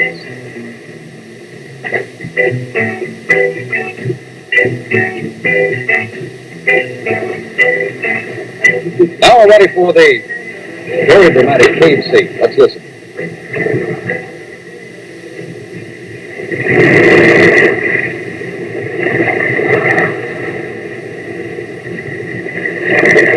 Pam Burns, played by Sharon, and Eddie Slocum, played by Peter. And what happens here in the cave dictates everything else that follows from the story. Young love.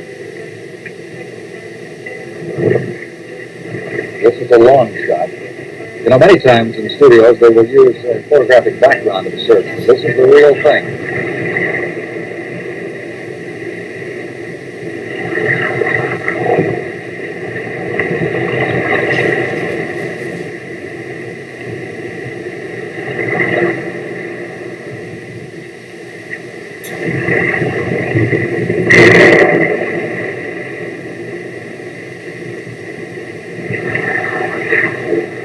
It was a good one. They'll print it. Now they'll take the close-ups. Close-ups require a change of lighting, careful positioning of camera and actors. Co-star Nick Adams watching, always ready to learn from his fellow performers. Peter and Sharon rehearsing their movements. Now, this is very important for the cameras. A movement too far in any direction can ruin the close-up. Motion picture acting, a very tedious business. Hours of preparation can go into the making of one scene. Normally, the actor is given a mark on the floor, but it's not easy in the stand. This is a rehearsal scene. I'll be down the other way.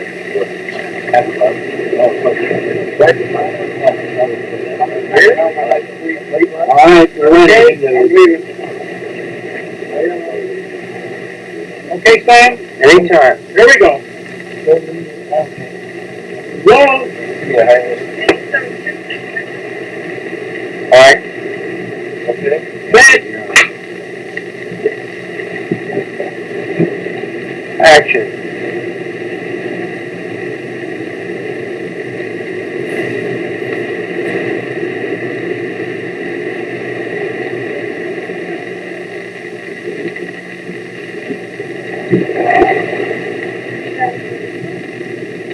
Cut it, Tony. Over such a long distance away. Can't you be a little closer to him? You can be a little closer to him, Sharon. Look it out for Jonesy. That means that Jonesy's got to get in there and put some sand up. Hey, Kitty, hey!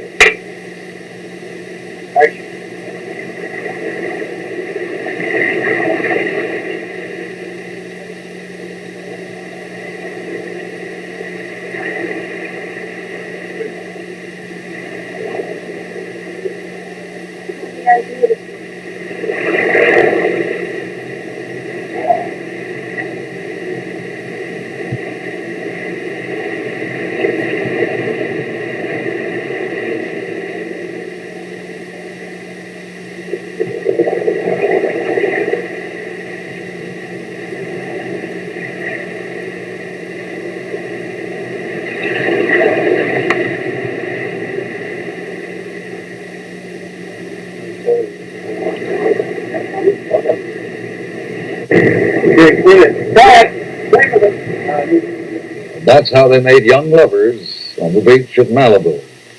A fascinating behind-the-scenes look at how to make a motion picture. Samuel Goldwyn Jr., the cast of Young Lovers.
Dear Bick, you're probably not going to believe this, but